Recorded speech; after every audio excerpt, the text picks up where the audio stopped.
public who have joined us. In these committee meetings, we don't have public comment during the meeting, but if you do have any questions or concerns that come up, if you don't abuse it, we're happy to keep the chat open. So that's one way to speak to us. But the best way is to send an email to qn06@cb.nyc.gov. And that way you can give us feedback on anything that you see here tonight, and we can get that to the proper channels if it needs a response. Lucille, if you have all the folks that you need, I don't think we need to wait any longer. You're good to go? Excellent. Thank you so very much. Lucille Songhai from MTA. I turn it over to you. Good evening, everyone. My name is Lucille Songhai. I am Assistant Director of Government and Community Relations at MTA Transit. We're here tonight to talk about the Queens Bus Network redesign as we are in our final proposed plan. Even though you may hear the word final, we want to assure you that we are here to hear what you have to say and listen to your feedback around our proposals.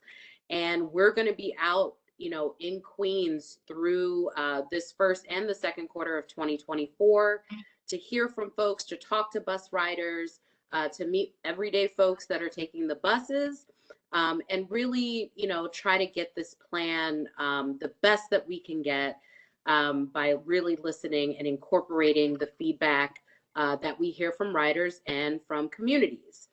So I am joined tonight by our acting manager of the Queens Bus Network redesign, Tori Winters, also joined by Matt Lazo, who is part of the planning team, as well as Kate Contino, who is the director of bus network redesigns for transit and for MTA.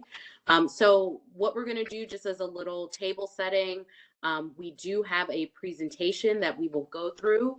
I will provide that presentation to the board after we meet. Additionally, we have developed a booklet that contains not just the redesign proposals for the bus routes, but also includes all of the bus stops. Now, all of this information can be found on the Queens Bus Network redesign website.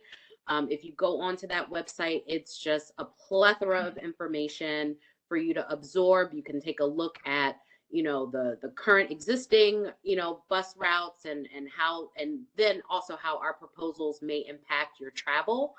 But tonight, for the booklet that we're going to be providing to you all afterwards, I'm going to send it digitally, but it can be shared far and wide. So Peter and Heather, please feel free to post it on your social channels. In particular, I think what we've really been hearing from folks over all of our travels, because we're going to every Queens community board, including all transportation committees and to full board. But a lot of what we hear from people are around our bus stop changes and proposals. And so that's really where I think the rubber meets the road in terms of really having a deeper understanding of what is important to the community in terms of key bus stops on bus routes in the neighborhood and in the district. And then also really, giving us that detailed information about where people are traveling to, because that's the type of information that our planning team really needs to be able to really holistically redesign this bus network with everyone's thoughts and ideas in mind. So I just, again, want to thank you all for having us this evening. And I'm going to turn it over to Tori Winters, who will need to be able to share her screen so that she can go through the presentation. Thank you.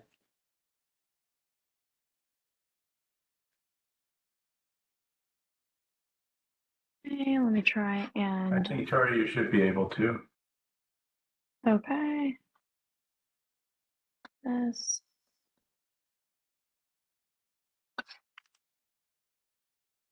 Getting a share option? Yeah. Might have to do with... Says it can screen share, but it might just be... Might have to quit the meeting and come back out. Apologies for the delay. I think I need to restart WebEx. Okay, you got it, Matt? Let me see if I can do this. And it looks like I can. Okay, perfect. And can I suggest everybody go on mute besides the speaker?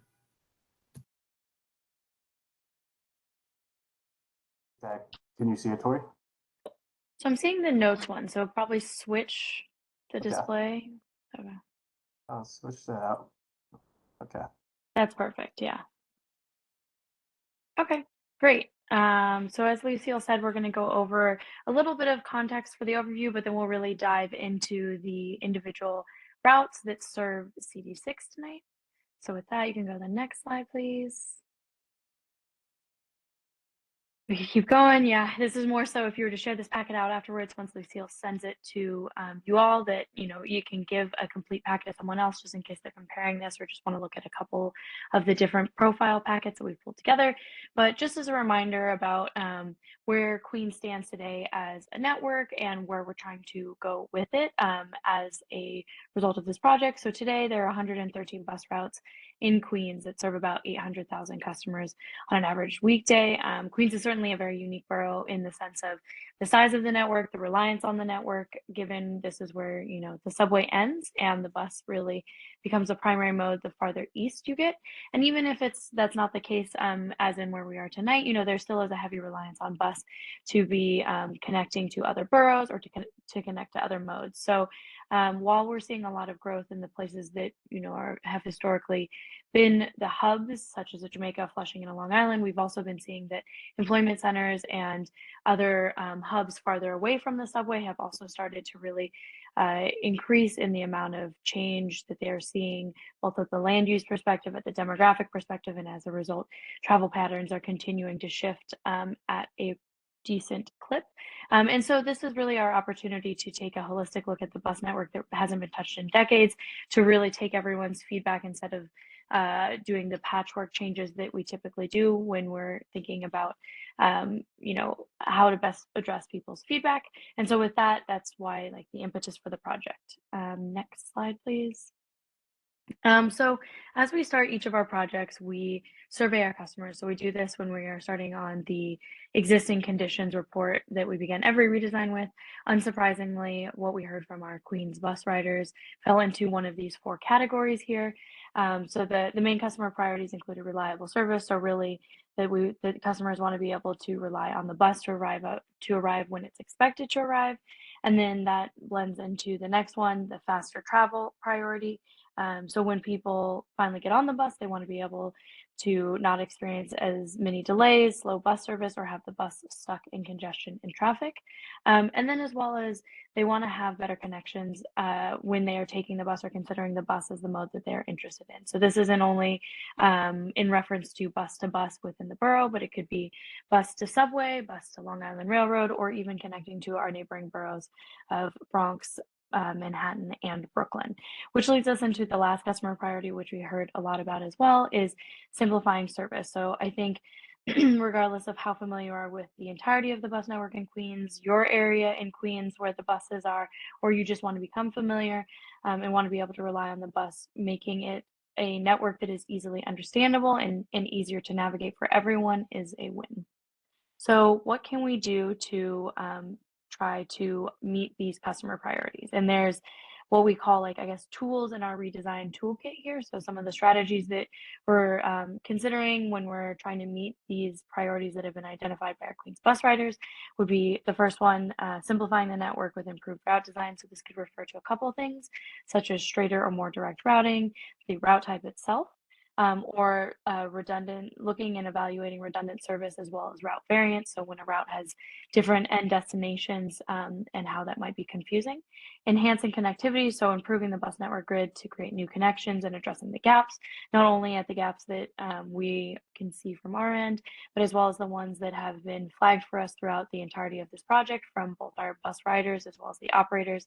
And then again, I think a longstanding request of Queens bus riders has been to strengthen that interborough bus travel. So we are very aware of that and have tried to keep that in mind when making changes as part of each of the proposals we brought forth to the public. Next up would be improving frequency. So certainly a common theme you'll hear from us tonight is building a better all-day frequent network. So that means that there's a strong grid of high frequency routes that the Queens bus riders can rely on, and they don't have to be so tied to a timetable or a schedule. Next up, balancing bus stops. As Lucille mentioned, this is certainly something that we have heard a lot of localized feedback on throughout the process, and we continue to iterate based off of the feedback that we get. So this is a balance of thinking about where we can try to speed up the bus in terms of maybe it doesn't make sense for the bus to stop twice on the same block if people really favor one stop over the other. But of course, again, this is we're able to calibrate and iterate on what we've brought forth in each of the proposals based off of the feedback from stakeholders like you all. And then, of course, this wouldn't be possible without our partners at NYC DOT. While we may be the ones who are putting the buses out on the streets, we really couldn't do it without them. So this means, in this instance, partnering with them to help improve the reliability of the bus as it's traveling down the corridors. So thinking about things like busways, bus lanes, and other treatments to speed up the service, but as well as improve the reliability of the service overall. And then the last two are improving transit equity. So we've really taken a look at trying to focus the improvements in the area with the greatest need for transit service, people who are most reliant on us. And then the last one here, improving accessibility. So strengthening connections to ADA accessible subway stations as a result of any changes that we're making and feedback that we're hearing where there have been gaps for accessibility before, but also, again, working with our colleagues at New York City DOT to improve accessibility at the stop level for buses. So the first thing that I think is builds upon what we were talking about, but want to remind you all of is Queens is a little bit different from the past redesigns if you paid attention to either Staten Island or Bronx. And so just want to remind people of the difference in the route types. So Queens is proposing as of the new draft plan, and then we carried it over into this next version of the plan that we released in December. Is that we're proposing for limited routes to stand alone. So historically, there has always been a local underlying a limited route, with some very few exceptions, of course, throughout the city. But as a result, we're really focusing the limited routes to be its own separate thing. But we do realize that if there's no underlying local for the limited routes, that the bus does need to stop more frequently so that people can access it. So if you look at the average stop spacing table in the top right corner of the slide, you'll notice that we're proposing to reduce the stop spacing distance, or the average stop spacing distance for limited routes. Another new or unique aspect of Queens that we introduced in the new draft plan was a new route type. We call those rush routes, where those are going to be the purple routes here.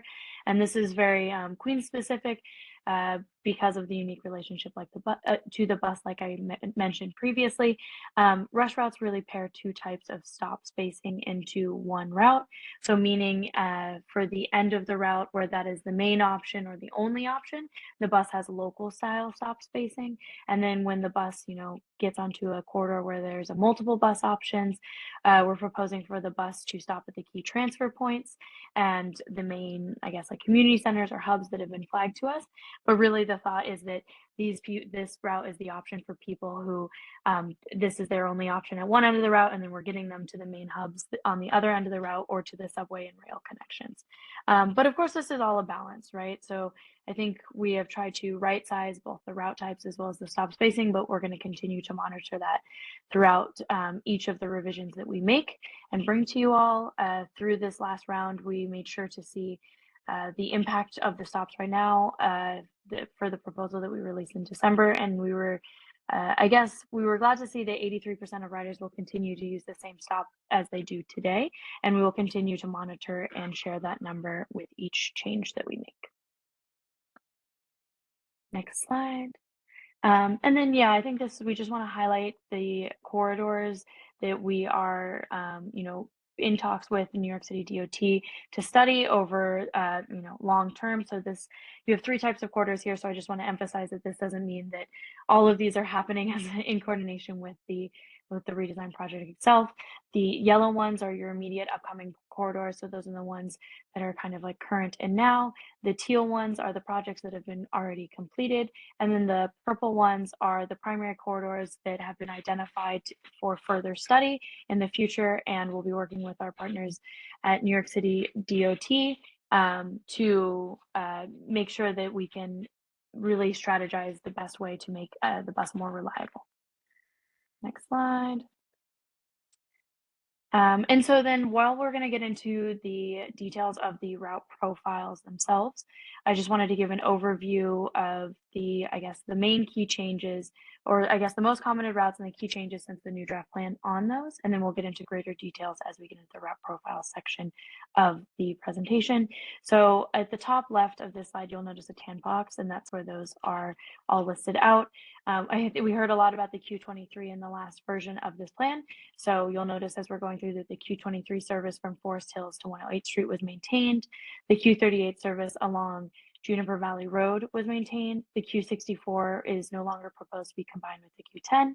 Q73 was rescinded. Q54 service along Jamaica Ave maintained, and then the Q88 existing routing to Queens Village maintained.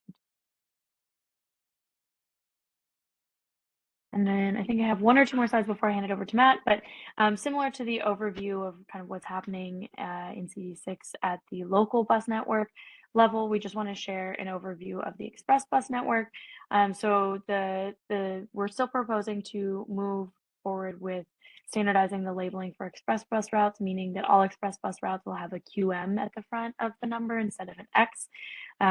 2 routes we're proposing to shorten due to low ridership at Yellowstone and Juneau, so the QM12 and the QM42. And then all other existing routes maintain current routing through CD6, so that's the QM10, 11, 15, 18, 40, 44, 63, 64, and 68. We are proposing some minor bus stop balancing changes, and then there are 3 routes with modified Manhattan routing, and that's the QM63, 64, and 68. And then we have 1 new route that will stop at Queens Boulevard, 78th Ave, with weekday peak hour service to downtown Manhattan, and that's the QM65. And then there are minor service span changes on some routes. That includes the QM4, 10, 42, 63, 64, and 68. And then most express routes have maintained mostly the same frequency, but have some minor frequency reductions due to low ridership for some trips. So that's looking at both pre and post-pandemic ridership data for that. And with that, I'll hand it over to Matt. Thank you, Tori. And before I go over the individual routes, we're just going to go through the route profiles and how we can read them. Again, they're available on our website, and you can check out these route profiles by reading it this way. So you have the top where you have the route color and the route type.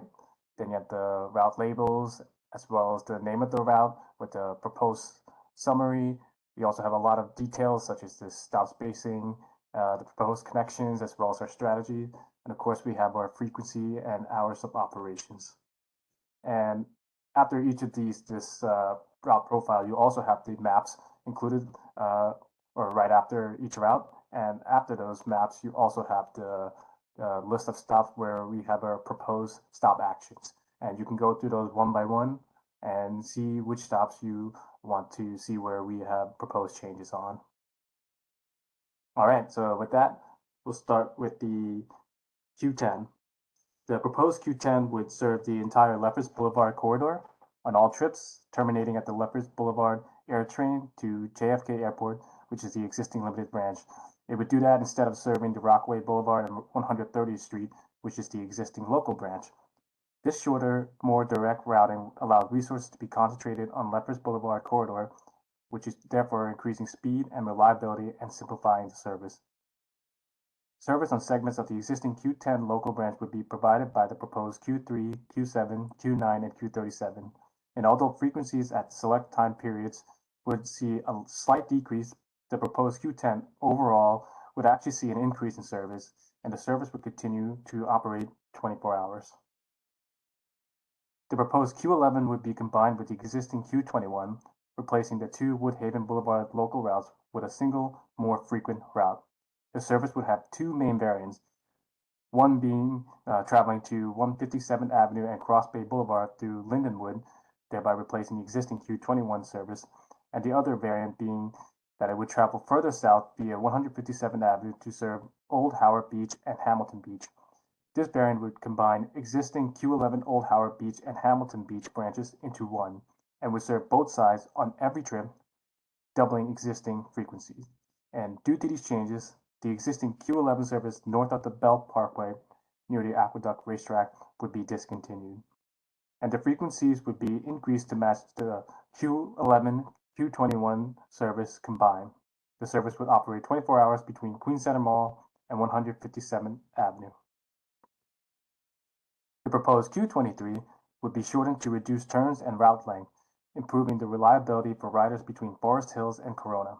The route would travel along 108th Street from Queens Boulevard to 43rd Ave, terminating near the 103rd Street Corona Plaza 7 train station.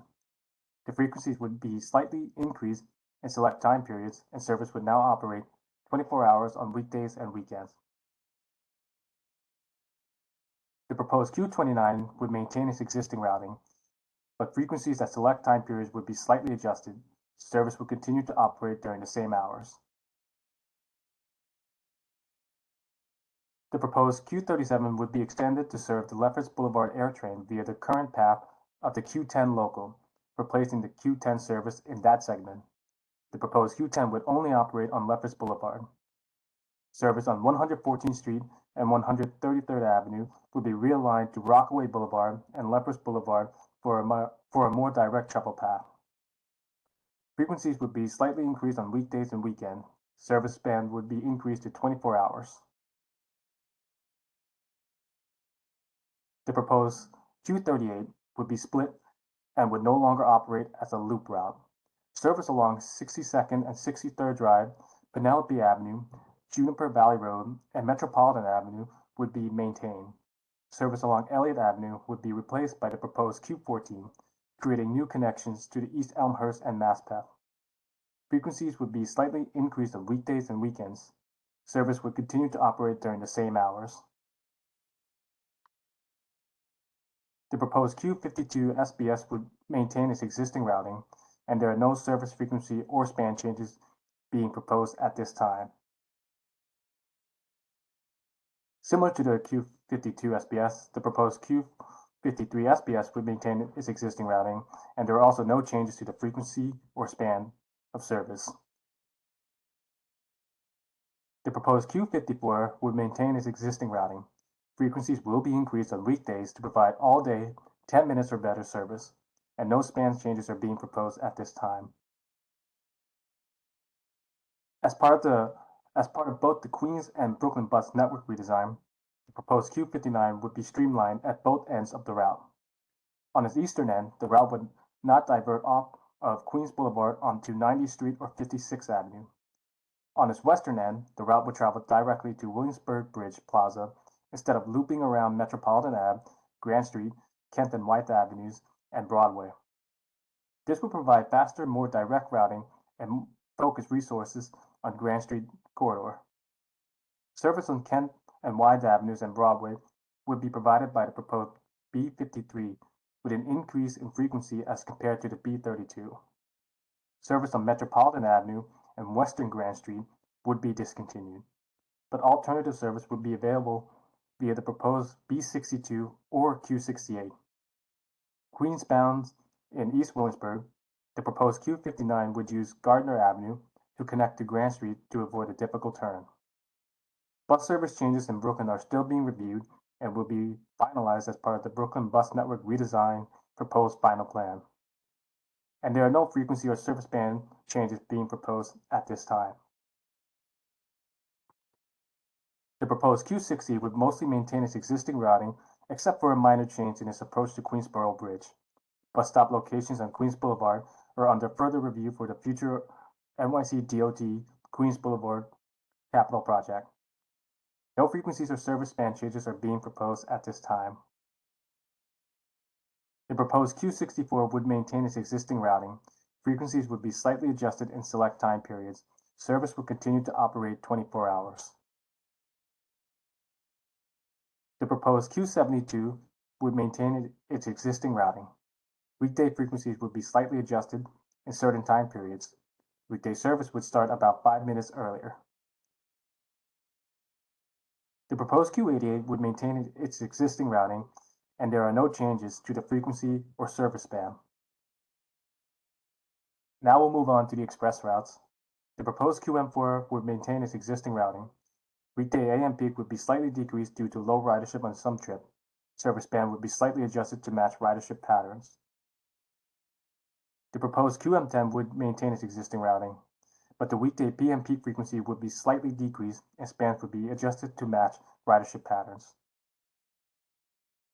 The proposed QM11 would maintain its existing routing, but a stop would be added on East 34th Street and First Avenue in Manhattan to serve the NYU Langone, Bellevue, and VA hospitals.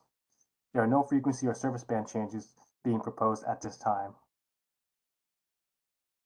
The proposed QM12 would be shortened, starting its Manhattan-bound trip at Yellowstone Boulevard and Juneau Street instead of Metropolitan Avenue and 71st Road due to low ridership. Weekday peak frequencies would be slightly reduced to match ridership patterns. Service would continue to operate during the same hours in both directions. The proposed QM15 would maintain its existing routing. Weekday frequencies would be slightly adjusted to match ridership patterns, and service would continue to operate during the same hours in both directions. The proposed QM18 would maintain its existing routing. There are no changes in the frequencies. However, service would continue to operate during the same hours in both directions. The proposed QM40 would maintain its existing routing. Weekday PM peak frequencies would be slightly reduced to low ridership due to low ridership on some trips, and service would continue to operate during the same hours in both directions. The proposed QM42 would be shortened, starting its Manhattan-bound trip at Yellowstone Boulevard and Juneau Street instead of Metropolitan Avenue and 71st Road due to low ridership. Weekday peak frequencies would be slightly reduced due to low ridership on some trips. Service bands would be slightly adjusted to accommodate new frequencies and new running times. The proposed QM44 would maintain its existing routing. Weekday AM peak frequencies would be slightly reduced due to low ridership on some trips, and service would continue to operate during the same hours in both directions. The existing X63 would be relabeled as the QM63 to be consistent with most express routes.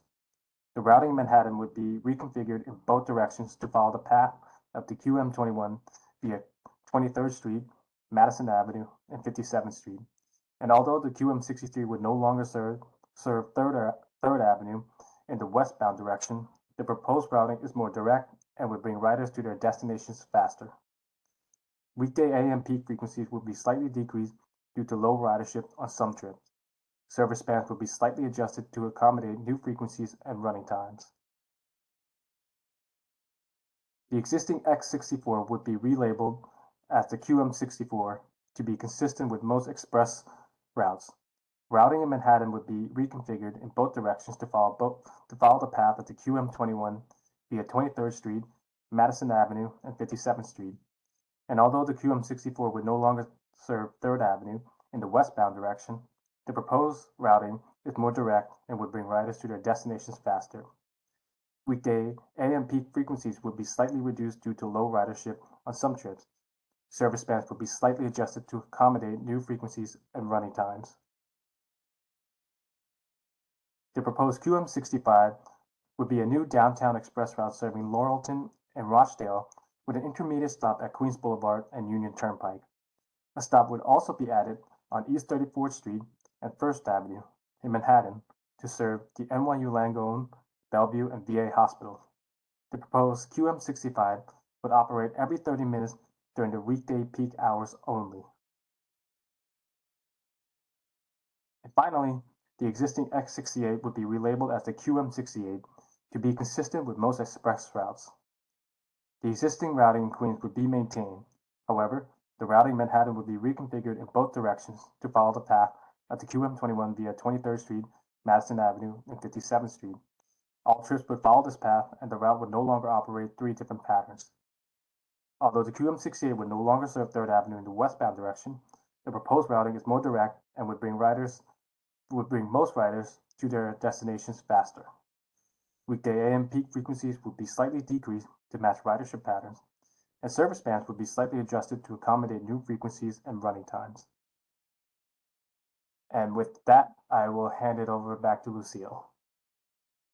So there are a bunch of different ways that, we can get feedback from our bus customers and from you. So one of those ways are obviously us coming to the community boards. Later on in the spring, MTA will be hosting in-person events in each quadrant of Queens so that we can talk with folks and that you can talk with our planners and meet with us. Additionally, over the next couple of months, you will also see MTA staff at key bus locations, such as Queens Center Mall, and at big bus hubs. We'll be handing out brochures and information to really, get folks to engage with us on the redesign. And obviously, our website that you see here has just tons of information, proposals, as well as the bus stops. Additionally, we have been able to develop a future trip planner tool. So it's very similar to the trip planner tool that folks use currently, but it's programmed specifically to look at the proposed network. So you can put in what your starting location is and what your destination is to map out what your future route could look like. Additionally, we have Remix, which we have found to be a very popular tool that we introduced with the redesigns. It's a web-based interactive map. And I'm sure we may even use it tonight if, folks have specific questions about routing. But essentially, you can view all the proposed routes and the stops in detail. You can compare it with the existing route to what we're proposing, and you can post your comment right directly on the screen. So if there's a bus stop that you really want us to keep and it's important to you, you can literally write the comment right next to the stop. And we will be able to see that and get that information in real time. Additionally, you can visit the comment portal on our Project microsite at mta.info/queensbusredesign. And so that is, obviously, some of a myriad of ways that you can get in touch with us. Additionally, if you don't want to go online at all, or, maybe you can't make it to one of our meetings, obviously folks can give their comment on 511 or also on any of the, the MTA regular, regular modes of communicating with customers. Next slide. So we just wanted to have you all take a look at where we are on our timeline, because we get a lot of questions about, well, is this happening right away? So the answer to that is a very clear no. We still have feedback to receive, and I think and hope that what people have seen, even when we came out with the new draft plan, is that we really are listening to folks and really incorporating the feedback that we're receiving from folks in each iteration of the plan. So as Tori mentioned, our existing conditions report, that was launched back in April of 2019, or sorry, September of 2019. And then we came out with our original draft plan, which I'm sure a lot of folks remember, back in the first quarter of 2020. And it was the one plan that got all of Queens united against hating our plan so much. And so, we had 3 months of very intense feedback sessions. I mean, we were at meetings pretty much every evening for about 3 months straight, and then COVID happened. And so we took a pause starting in March 2020 and took an 18-month pause because of the feedback that we received, which, was probably the most feedback that MTA has ever received on a plan. We received over 11,000 comments about that original draft plan. We withdrew the plan back in December of 2021. And then, over that time and really listening to and really digesting the comments that people gave us, we developed the new draft plan, which came out in March of 2022. We conducted outreach on that new draft plan quarter 2 and quarter 3 of 2022. And then through hearing feedback from that, stretch of outreach, we were able to develop this proposed final plan. So right now we are currently in the midst of our public outreach. Again, through, this first quarter of 24, as well as part of the second quarter of 2024, you will see us out. We, really ask you to help spread the word, tell your neighbors, tell your friends, and really get folks engaged so we can make this plan the best it absolutely can be. After we conduct our outreach, We will then have a MTA public hearing, which is something that we do for all of the redesigns. And again, that will be another opportunity for folks to, really tell us what's going on and make sure that, we've got things right. And then after that, we will have the proposed final plan addendum, and that will be, feedback and changes that we're making to that proposed final plan will be included in that addendum. And then finally, at some point in 2024, we're not putting a date on it or a month, we will go to a board vote to formally adopt the Queens Bus Network redesign. Once we get through the public hearing and things, we still will have, opportunity to work with folks to get folks acclimated to what they're going to see.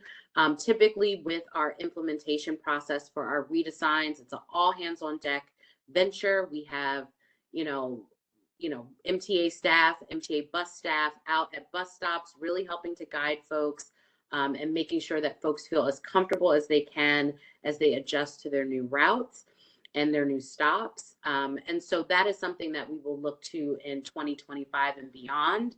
But, I think for us right now, what, we really want to emphasize is that our work is not finished.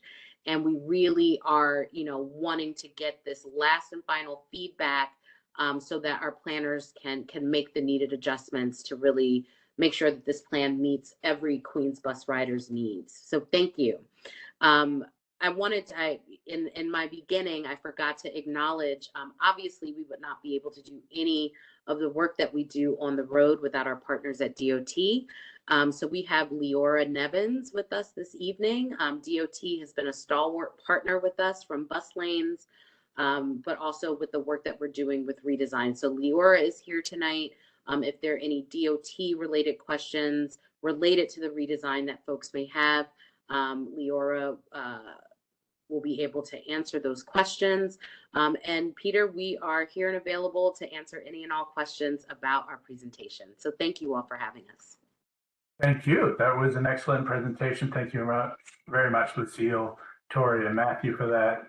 I can say that we're also appreciative that MTA really understood how the first go at this really got people sideways, and that you did take back a lot of feedback. And though I'm sure you're going to hear a couple issues that still exist now, I can say that I've received much less feedback, certainly much less angry feedback than during this first go around, the first go around. So Pat, we'll talk about the Q60. It's going to lose some stops, but the Q60 actually is a good example in which you actually took feedback. To that one point, for instance, the even in the new plan, you were looking at deleting the stops like at 63rd Drive, 63rd Road, which is right in the middle of one of our biggest commercial areas. And you received feedback how that wasn't such a good thing. And I now notice in this most recent version that those stops were restored. No, for those who haven't yet looked, going to the Queens Bus Redesign website is the best first step. You want to go and pull up the route profile for the particular bus line that you're most concerned about. And that route profile will show you all of the stops that are removed or kept. So make sure to do that. Now, we'll open up to questions from folks. I have a couple that I'm going to lead off with, but folks, if you just use the raise hand function, I will get to you. And then if we've gone through all the raise hand functions, maybe we can answer some of the questions that are popping up in the chat, or maybe if folks from MTA and DOT can respond in the chat, that works well as well. One thing I did want to ask, because it came up in the chat, but it was something that I already had in my notes, is now that we have congestion pricing coming along, how much consideration has been given to the changes that might lead to in terms of ridership? This particularly, I think it becomes an issue on our express routes, where although they're not large contractions, there's definitely contractions in some of the service provided in our express routes. how easy or difficult will it be to scale up if necessary if we see ridership go up in the face of congestion pricing? I can take that one. Thank you. Okay. One of the things that is so wonderful about bus service is that those types of changes, once we've reset the network, are actually going to be quite easy. But we are planning for it. It is part of the work we are doing. We are aware of what that team is doing. Their timeline is a little bit different than ours, depending on how different aspects of Central Business District tolling come together. But we have more than enough capacity now, and under this plan as proposed. But that's the great thing about buses is we can add capacity, and sometimes even a little bit more easily than rail if there is a demonstrated need down the line. Okay, that's great. Another concern I had is we are seeing throughout all the routes the removal of some stops, and the idea is I understand the theory behind it, which is if you increase spacing between stops a little bit, you'll have fewer stops. So even if it's just 10, 20 seconds dwell time at each stop, you're improving how fast a single bus can move through the entire route. I kind of expected to see, though, that if we're improving efficiency by that much, should we not also be having the ability to have more service now going down that particular line? And the Q60, the Q53, some of our big bus routes, actually no increases in service are slated for those. And I wondered, is that still examining for the future, or why we're not seeing reductions in headways, meaning more buses closer together now that we've made these lines more efficient? Sure, I can take a first, I guess, stab at answering that for you. So yes, I think that that's a good question and something that I think anyone who rides the bus in Queens, but not just Queens, right, realizes that sometimes when you get on the bus, it doesn't always take the amount of time that you hope it should, right? So we're hoping that we might be able to get more accurate travel times if we're having a better sense, like it's kind of like balancing that. So I think the two examples that you shared, Q60 and Q52, I believe you said, I couldn't remember, 52 or 53, but point 53, being, but it's the same difference, actually. yeah, Same with that. yeah, especially where we're at tonight, same difference. Yeah, so I think that the Q60 is certainly something that if you look at the stop list, you'll notice that we're partnering with DOT. Hopefully we see even more, or not increases, speed increases in speed, so decreases in your travel times. And that's something that our schedule team will continue to monitor for any sort of changes we make post implementation once we get there. And that might mean that we get to do more with, the buses in general, meaning we get a little bit more out of the, amount of buses that we had before. And same with like the 52 and the 53. I think those are existing SBS routes that you're bringing up as an example, but certainly we've been monitoring the travel times for the changes that have been happening on Woodhaven Boulevard in coordination with DOT. And I think as part of this project, I think you're touching upon probably one of the more like technical behind the scenes one, but we're certainly going to be looking at what the current travel times are, what they might become as a result of this, and seeing if maybe that does mean that there's increased frequency because the bus is able to get from end to end with less time than it used to before. So it's certainly possible. I think it's the version that we brought out in December is what we think could be the frequency given the amount of resources we have and the travel time that we see now on some of those existing routes. But we'll continue to have a better idea the closer we get to implementation, and then even post implementation, small little tweaks here and there like that. Okay, hopefully that's going to be able to manifest. One of the things when I travel, particularly in European cities, is I just missed a bus. I can just about see the next one coming. I'm not saying we have to have 2-minute headways like I've experienced in some places, like in London, but sometimes some of our routes have almost 20-minute headways, even 30-minute headways, and that's just too far, too much. My last question before I stop hogging the mic, and this might be more for DOT, I'm not sure exactly how the jurisdiction's full, but for eliminating a lot of stops, hopefully that's less infrastructure to take care of. We still have a lot of stops that will remain on these lists that don't have shelters, don't have benches, don't have that kind of infrastructure to make it easier, particularly if you have a 15-minute headway that you're waiting and you just missed a bus. So are there any plans by whoever is responsible for sorting this kind of thing out to come kind of behind this redesign and upgrade bus stops whenever possible. I'll take a first stab at that, and then if Leora wants to add, I'm happy to have her do so. But at a policy level, this plan is a great opportunity for you to identify those stops for us, right? You can utilize the Remix tool and say, hey, this bus stop would be great if it had XYZ amenity, and we will utilize this process to share that information with our colleagues, which is just one way of sharing your ideas. And on the flip side, with the bus stop balancing, we're going to end up with some really great land use questions, like what does a bus stop become when it's no longer needed to house 40, 60-foot vehicles? What could a community use at one of these specific intersections that may no longer be a full-time bus stop? And that's also information that we would encourage you to share with us through the Remix tool or in writing. And again, we'll pass it on to DOT. I think that's going to be a longer term conversation, just because this process is going to take a while to be implemented, to then remove service, to change the service, and then really address those land use questions. But I think it's a really interesting opportunity for communities that are so congested.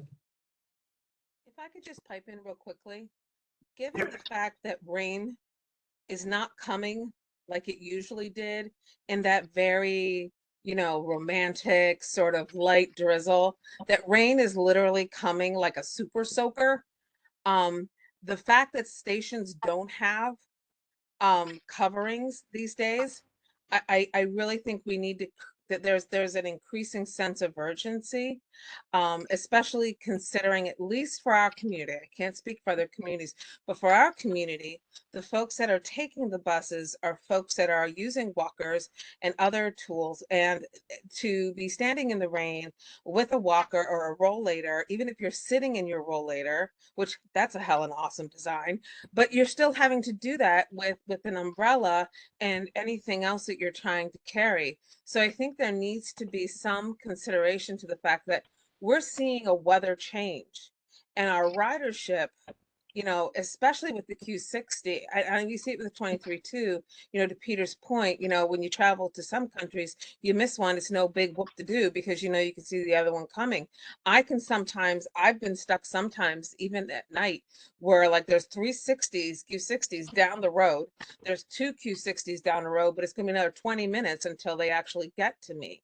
And so when you think about standing outside in inclement weather without a shelter, it's just a problem, because so many of these lines get bunched up. And so I think that with the more impregnated weight and the fact that the weather, I think that it would be great from an infrastructure standpoint if more thought was given to bus shelters overall. And I'm off my soapbox. But yeah, well, definitely, that's something we can do as a transportation committee is kind of try and crowdsource some preferred lists, but we definitely would encourage and would hope that DOT does proactively take the opportunity with this redesign to start doing some of that work as well. And I think, sorry, Peter, just to add on, because I know Queens Boulevard had gotten brought up, and I kind of touched upon this about how we're coordinating with them for the stops. But I would also encourage folks, we are always happy to bring and feedback and facilitate that conversation. But they do have a public presence about this project because it's been going on for so long. It's, a large corridor, so it's an extensive project. It's not happening tomorrow, but it's been in the process and will continue to. So share the specific stops with us where shelters would be great, but always would encourage you also to engage through their their process as well. If you've been seeing that chat that's been firing up about Fedoroff and 67, they need a shelter. We can put that on the list right now. Perfect. So let's turn it over to some of the folks I see hands for. I got Howard, Pedro, and JP in that order. If anyone else has questions, please use the raised hand function. Howard, you're up. Yes, good afternoon. Good evening. I have a question. How come the 210 has local unlimited, and we need the 260 limited and local so desperate? I had to wait at the corner by 67th Road by the park. Then one bus came and was packed to the doors, and the driver doesn't want to move, tell us to move. We need those local and limited stops so desperate. That's the question I want to find out. Thank you, Howard. Sure, I could take a first stab at that. So I think Q60, because it's a unique boulevard that it travels down, and we see high ridership and demand at all of the stops. That's why it's historically been a local. I think as we continue to partner with DOT on the capital project that they're doing, hopefully the bus is able to, when we move it from, you know, the side running roads to the main portion of the road, or the center portion of the road, I should say. Hopefully we're able to see the bus improve in terms of travel time and reliability, which gets back to what, you know, one of Peter's first questions at the beginning is, could we get more frequency because the bus is able to be more reliable? Can we get more out of those buses? And so hopefully we are able to see that. And I think this is a huge project, a very like critical corridor, not only in your part of Queens. I think anyone in Queens knows Queens, anyone in the city knows Queens Boulevard. So I think we're looking forward to hopefully improving bus service on Queens Boulevard as a whole, and certainly seeing where we can go from there after that project. Thank you very much. Thank you. Thank you, Howard, and thank you, Tori. That would be great to see. I mean, Queens Boulevard is very much sort of a spine through Queens. Okay, I got Pedro, JP, Richard, then Latrice. Go ahead, JP. Sorry, Pedro. Hey, yes, thank you. So my question was actually for a bus that is now gone, the Q73. As I understood it, the idea was that it was gonna kind of split the Q73 south and the north. But this bus was going to provide a one-seat bus from like the center of Forest Hills all the way out to the Queensboro community through a bunch of different neighborhoods that don't really have easy access to this area. So we're talking Utopia, pretty much all the way out, pretty much Bayside really. But now it's completely gone. I have a friend who was really excited because he works at Queensboro Community College, and currently he has to take 2 buses and a train. And with the new design, he's gonna have to take 2 buses and a train. So the previous design, he was gonna take 1 bus, and then that would be the end of it. So can we do anything about bringing back that route or anything like it? I understand that probably making it go down Austin Street, which is a different question I have for later, is probably not a good idea. But just overall, trying to get something from 71st Avenue all the way out to Bayside, pretty much. Yeah, so I appreciate you bringing up that, you know, like very specific trip request, right? So like I think that's a good example of why we ask, if you feel comfortable sharing, please do share where you're like really trying to get on the bus and where you're really trying to get off, so that we can address that regardless of what the route it is called. I think we heard a lot of feedback on the Q73 from both sides. There were certainly, you know, people who felt very strongly for it and people who felt very strongly that they didn't like it. I think why it was pulled from this version of the plan, I think, is a combination of responding to that feedback, but also I think we realized that it would be very difficult to run the bus that length, right?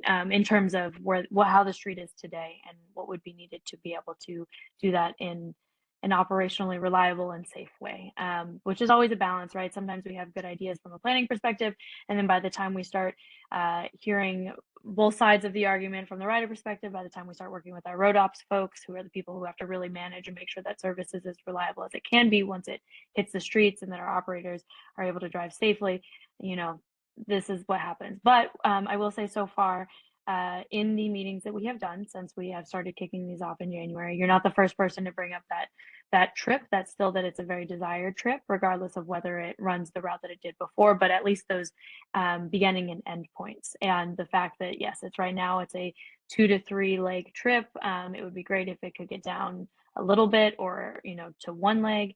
So I think, thank you for sharing that that's also still an interest in CP6 to a certain extent.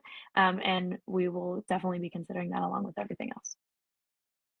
Thank you. That's great. Thanks, Tori. Yeah, and also, you know, it would be great to get from our area to Flushing in a much more direct way, rather than typically now we take the train out to Jackson Heights and then come back on the 7. So that would be another one, because I'm really starting to develop a taste for their you know, what is that? The stir pot where you cook your food yourself.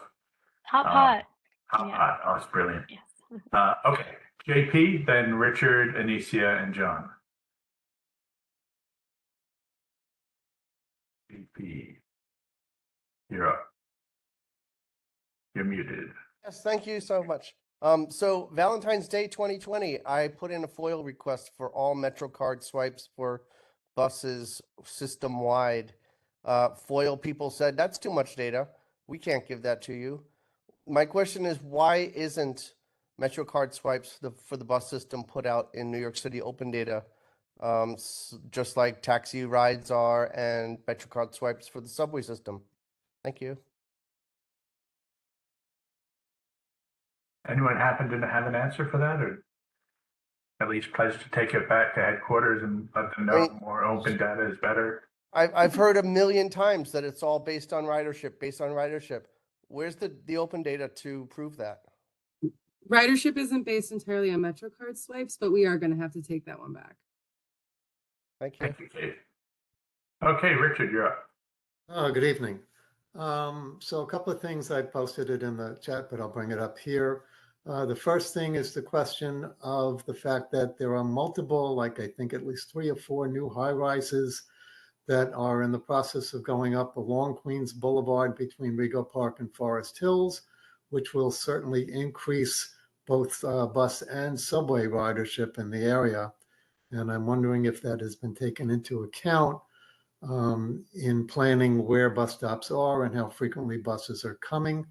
The other question was the fact that until the eventual change in Queens Boulevard redesign happens, and there is potentially a express lane for buses in the center lane, the problem of buses bunching up, which was already mentioned at some point this evening, is still a problem. And because there's only one single lane for both cars and trucks making deliveries and the bus, how is this new redesign addressing that, if at all?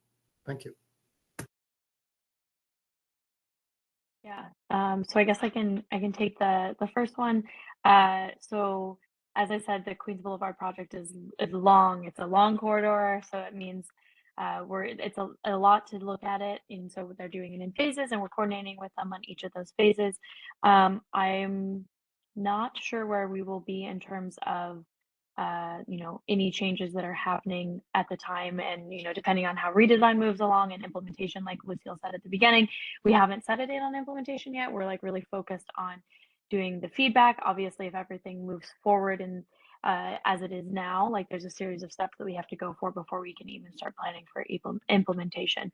But to your point about the express buses moving there and there being a dedicated lane, or moving from the side lanes to the center running lanes, I think we're very much looking forward to that, especially because it's a hard pill to swallow, I'm sure, if you're an express bus customer and you're not making any stops to pick people up or to get on and off the bus, but obviously you're still stopping because there's so much traffic. So we are really looking forward to when that is able to sync up and have benefits for both our express bus and our local bus customers. And then I think you might have had one more question at the beginning that I have maybe addressed or perhaps conflated. So feel free to clarify if I missed that. Okay, so starting with the second answer first, it's my understanding, correct me if I'm wrong, that the DOT redesign will eventually move all the buses into the express lane and out of the side lane so that there is a dedicated bus lane.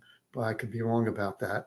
But the first question was, there are multiple high rises currently in the process of being built between Rego Park and Forest Hills and even further in both directions.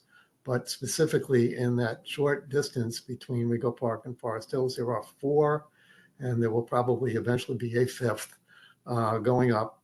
And that's going to increase ridership both on subway and bus, I would presume. So is that being taken into account for frequency of buses? Thanks for saying it again. Sorry, long day. Yes. So I think like it's easier on boulevards such as Queen Boulevards where we have a lot of eyes, but we've taken this into account as well as other parts of the borough where people have flagged that there's an upcoming development. I think there's only so much we can do to say this is exactly how much ridership we expect to increase. But as far as when we're thinking about these longer term projects and saying, okay, well, maybe there will be a need here, there definitely is going to be X amount of units and it makes sense to keep this stop, or something like that. That is how we plan for it, as well as like keeping in mind that post implementation we need to be specifically watching these areas for a huge change in ridership if that was to happen. So the short answer is yes, through a combination of us finding these developments and seeing them, because it's a middle part of the borough where you're just up and down all the time, or by community members flagging that too. I'll just supplement that real quickly and then I'll get off. How quickly will the MTA be able to reevaluate changes, or will it be another, multi-year project while everything slows down when there is an increase in ridership, I guess is an important question. No, that's a good question. And I think back to, I think Kate kind of touched upon this a little bit. But in terms of if the stop exists, right, and we have the infrastructure there, and I mean, like it's an accessible stop, right? Our schedules team is out monitoring and doing a combination of looking at the data that we capture from, a couple sources like MetroCard, as well as our APC counters on the buses, but also doing field checks to see where people are coming from and how many people are getting on the bus or getting passed up on the bus, etc. So this is something that can be monitored and adjusted, I think, a little bit more, I guess, in an agile way than something that would require some sort of capital build out. And then just one last, because I realized I didn't answer the last part about how you were confirming that all the buses were moving to the center running lanes. I think more or less that is the best way to think about it. Obviously, for the instances where the bus is turning onto Queens Boulevard or crossing it, there might be some instances where sure it turns onto the side road and then it has to use the slip lane to get into those center running lanes, but more or less that I would say is accurate. Yeah, and I just want to put one more point on when we look at things. So currently we look at bus service levels 4 times a year. And that's where we tweak around the edges. We probably run a little less service in the summer because most of the schools are out. We want to run more service in the fall, up and down a couple of trips here and there. And that will continue forever after we reset with the redesign. So that happens, every spring, every summer, every fall, every winter. However, after implementation, when we do get around to actually making changes on the ground, we will have about a period of 6 months. Which is what we did in the Bronx and Staten Island, to very closely monitor what is out, to have additional field staff out, to be reviewing incoming information from community leaders such as yourselves, from riders, from customers, from everybody, and making, post-implementation changes. We hope that they won't be myriad because that's confusing to customers. We hope to get this right. But when your borough is 106 square miles, there's going to be something that needs to be addressed after shovels are in the ground. Yeah, for sure. Do you all use any sort of modeling programs? I know DOT has some modeling for traffic patterns. Do you have any modeling where you can put in changes in populations and things like that you use when doing some of this planning? We work with our data team on any sort of ridership data that's both in terms of like the cleaning as well as our schedules team. And then through a combination of, like Kate said, that I guess I call it hard data and ANIC data to ground truth everything and match the two. But if you have a specific software in mind, I'm probably not the best person to answer that. I just want to explain for those our attendees from the public that are watching, and also for anyone who watches this later on our YouTube channel, there's been a couple allusions to Queens Boulevard and a redesign. So just so folks know, there's been an ongoing long-term project to redesign Queens Boulevard, and that can be seen now today in what's called an operative phase, in which using paint, bollards, mastic, additional space has been created so that we have bike lanes and additional pedestrian space along the service roads either side of Queens Boulevard. There is a long-term capital project plan that will take that space and build it out in concrete, widening the medians on either side of Queens Boulevard from approximately Roosevelt Avenue to Union Turnpike. The widening of those medians would then make it possible for bus stops to be moved from the service lanes out onto those medians, which would then enable buses to use the express lanes, which would take them out from behind double parkers, turning vehicles, people trying to parallel park, and dramatically improve service. Whether that turns into an actual dedicated bus lane at that stage is something for future development, but that's what the references have been to. Okay, with that, Anisha, you're up next, then John and Sawa. Go ahead. Okay, thank you for your presentation, but I have a question. Why didn't you for years, the last stop of Q72 was right there outside the 63rd Drive train station. People just had to walk not even a few steps, and they could get into the bus. You move it to now the beginning of Junction Boulevard. People that come from Manhattan, they had to get out, cross the street, Queens Boulevard, and walk down, when they could just stay in the station, take the overpass, and go up to the stairs, and right there was the bus stop. So I don't understand why you guys did that.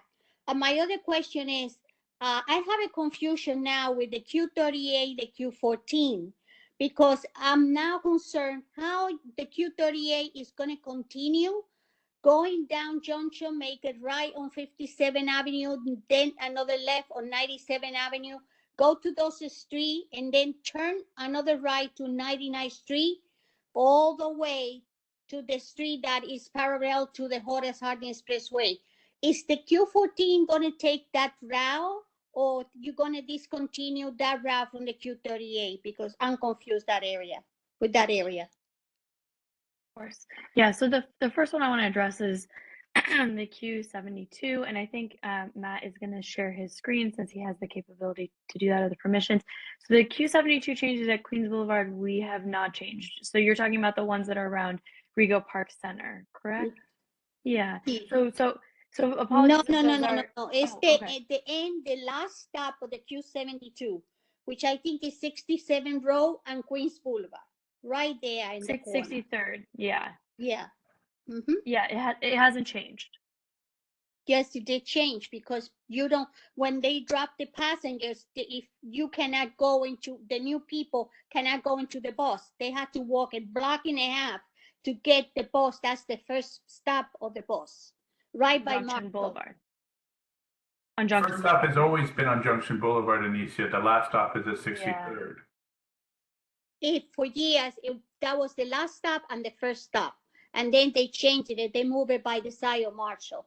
Why they didn't continue that? Because people that come on the train outbound from Manhattan, and people that they want to take the Q72 going to the airport, they have to get out of the station. When they just get out, and right there is the bus.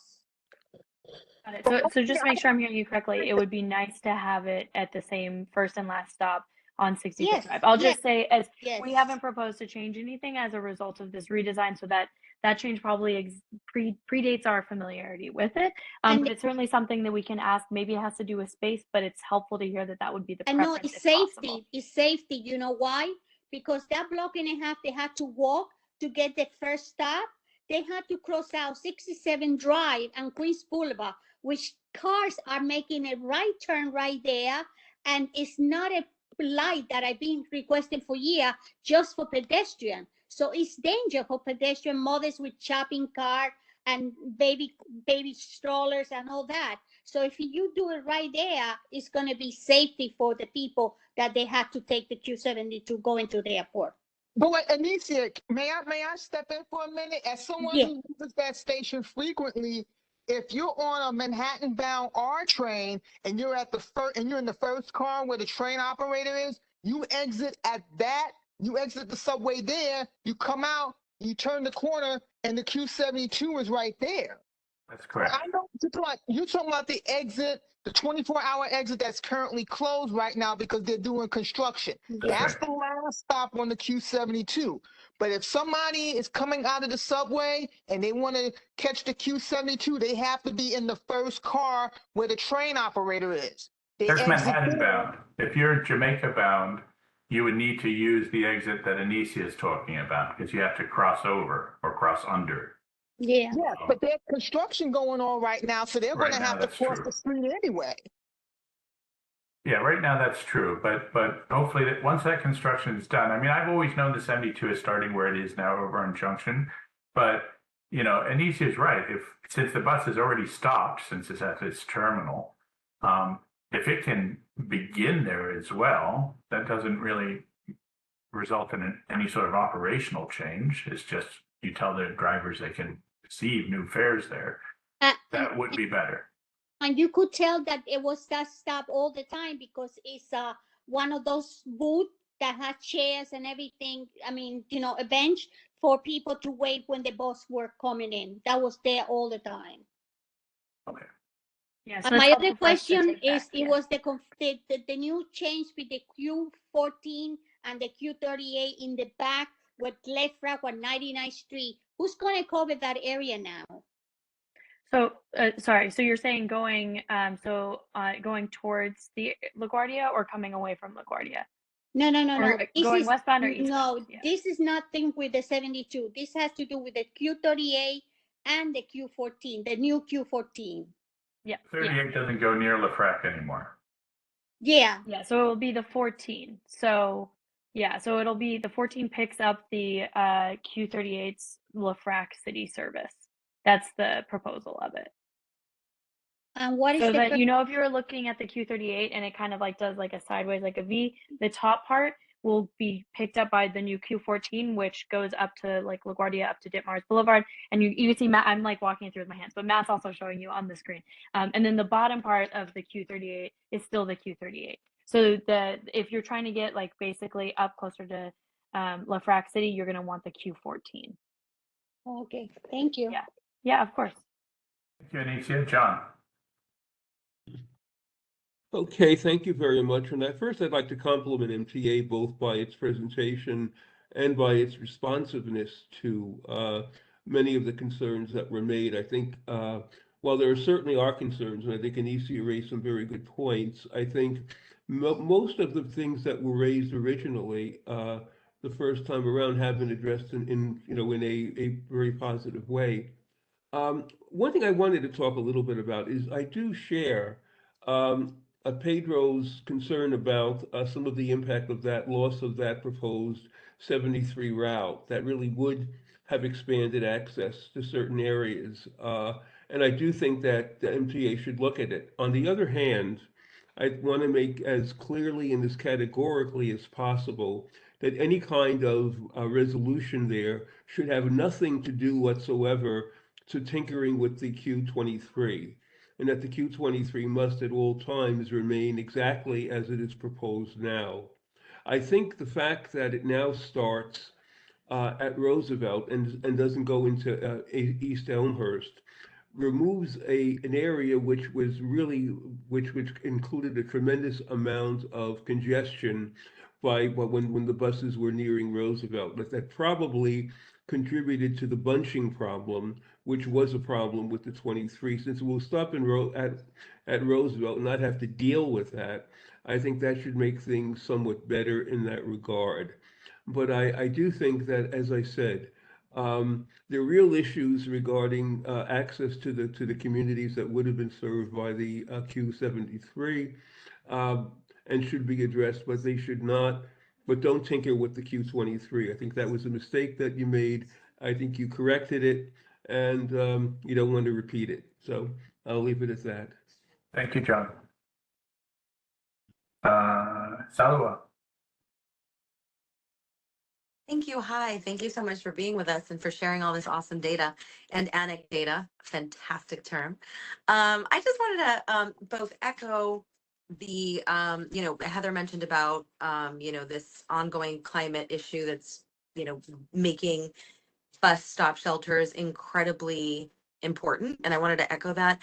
I think also, Tori, you'd mentioned about trying to ensure as much as possible the connections between different modes of transport in a way that is ADA accessible. So echoing that too, that's something that we hear from folks all the time in our community. And I think that's really important. And especially in terms of frequency. And then I also wanted to ask, excuse me, about stroller access, because I know there was the open bus stroller pilot earlier on in the year and last year. And I was just curious how that plays into the Queens bus redesign, particularly because, as Richard mentioned earlier, we do have high rises coming up. We do have, in addition to other community changes. So curious to hear about that. So maybe my GCR colleagues might have something to add on to it. But I know that the bringing strollers open, as you call it, the open stroller pilot, onto the buses was certainly something that we were trying out in certain routes. I think from at least the redesign perspective, and then us working with our colleagues at DOT, the goal is to make as many stops as accessible as we can, right? And so I know that there's a lot of stops in Queens, there's a lot of stops all over the city, but if there are specific areas that we should see if we should, take a closer look at sooner than later. And I think what we're hearing a lot tonight is the key theme of that, the new high rises, anything where there's existing high rises where there might be like a density of families. We obviously look at land use, so we're able to see a little bit of that from, where are the playgrounds, where are the schools, where are the, so we do know about some of those, but I think if there's any sort of, I guess, looking ahead that you guys are hearing about from these types of stakeholders in your community, that's very helpful. So yes, I think as far as redesign, that's where we're trying to come at it. It is definitely programmatic work that the MTA is doing, I guess, or piloting, I should say. Yeah, I would say in terms of the open stroller pilot, because it's a pilot, it's really designed for us to really evaluate and see where it's working, where there are some challenges with it, before we would implement something like this, more system-wide. I think the response that we've gotten has been very positive. And, I think on the whole, I think where we have sometimes come into issues and conflict has really been folks on the bus, that maybe need that space, and also, like, you can only fit one stroller at a time. And so, if you're in a place where you have, multiple families getting on, not everyone would be able to sort of utilize that designated space. But it's something that we're really, I think, trying to evaluate. The pilot has, sort of kept getting extended. And so I think if there is an interest on routes, that is helpful to know, where folks want to, maybe see this program be expanded to. So we're really open to that. So I would say, like, that, that's information that we can obviously take back and inform the pilot team of. Yeah, I think anything along the Q60, the Q46, anything that's going to be along Austin, all the hubs that we've mentioned throughout, for sure. Thank you for that. Thank you. Well, we're talking about pilots, bike racks. I used to be able to just lock my bike up if I had a bad mechanical and go back for it later. But since my youngest son has pinched the car up to college, I'm going to need one of your buses. Okay, Pedro, you're up. Yes, I actually had a different question, but I kind of do want to follow up on what Sala said, because I'm a young parent myself. So one trend that I can definitely tell you that's happening right now in this neighborhood is that there's a lot of young families moving here, especially young people. I know, like, I don't even know, maybe like 10 or so people who I met, and then they started a family, and they all coming from like Western Queens and Astoria, etc. So we have a joke that, like, everyone from Astoria moves to Forest Hills whenever they want to have kids, because we all did that, me included. So there's definitely a lot of families moving here, a lot of young families, and definitely the Q60 is one bus that you should definitely look into this. A good example is my wife. She wanted to visit someone that she knows in Kew Gardens, and she didn't want to drive, but she's gonna be forced to drive because she says, I want to take the Q60, but I can't really fold the stroller. And even if she even if she was allowed to not fold it, we've taken the Q60 a lot, and we know that a lot of people use it, especially people with wheelchairs. So now she feels bad taking a spot for what someone with a wheelchair probably would need. And which kind of gets back to this whole reliability and speed that Peter was talking about. It would be great if we're like, this one's full, no problem. 2 minutes later, the next one's coming. Which I know DOT is in the call, which kind of the ball is really on their court, when you could say. I think the DOT and the city should really adopt a policy of every single bus route should have a bus lane, no exception. Like, I think that should just be like a citywide policy. And that would really like help with all of these reliability problems that you're talking about. Because at the end of the day, that is a problem. We have traffic. Even with the Q23, you're talking about cutting off the northern end because of traffic over there, which I feel like you should move the traffic, not the transit. So, but I know that that's not on you. That's again on DOT. Similar with like what's happening on Austin Street. You really should like move the traffic, not really the transit. But that's a whole other situation. Real quick, before you answer, it's also to point out, I'm sure other neighborhoods are like that, but we actually are kind of interesting in that we are both have a very large percentage-wise of elderly population. In fact, we have two large parts of our district that DOT has recognized as priority pedestrian areas because of the high number of elderly folk living with us. And then, as I've started noticing increasingly, particularly as these new towers go up, we're seeing an influx of younger families. So we have both populations who end up having some very similar accessibility issues. And so I just wonder how much MTA and bus kind of sees the DOT data that might pick up some of that and incorporates it into the planning. We Yes, appreciate that. oh yeah, I agree. I was gonna say, and then as far as like thinking or looking at the demographic data, we look at that as well. So I'm not sure if that's what you were referring to about DOT data, but yeah. Peter, I just wanted to ask because there is such good, robust feedback that we're getting in the chat. If we could actually get a copy of the chat after the meeting, if you're able to save it and forward it over. Yeah, absolutely. I'll make sure to copy and paste all that into a Google Doc that we can send out to you. Thank you so much. Definitely do that. Sure. Okay. Peter, was there a question that I stepped on and are you satisfied? It wasn't a question. It was more of a suggestion to both So we've done that. MTA and DOT. Thank you. We got Heather, Richard. I do have one thing I'd like to share in response to what Pedro suggested about there needing to be bus lanes everywhere. So, we wouldn't disagree, but the city would. But one thing that we've done that'll be coming online in May is we've worked with DOT and the state to increase our bus enforcement authorization. So, now on certain bus lanes, bus mounted cameras and stationary cameras can issue violations for cars that are behaving poorly and not following traffic rules. Starting in May, that program will be expanded to include additional infractions such as double parking and parking in bus stops, which is not something we've been able to enforce automatically in the past. And we are, at least me personally, are very excited about this as a way of giving and bike lanes. Yes, thank you. Bike lanes are included in the bill. It's a state piece of legislation. It was signed last year. If anyone wants to go look it up.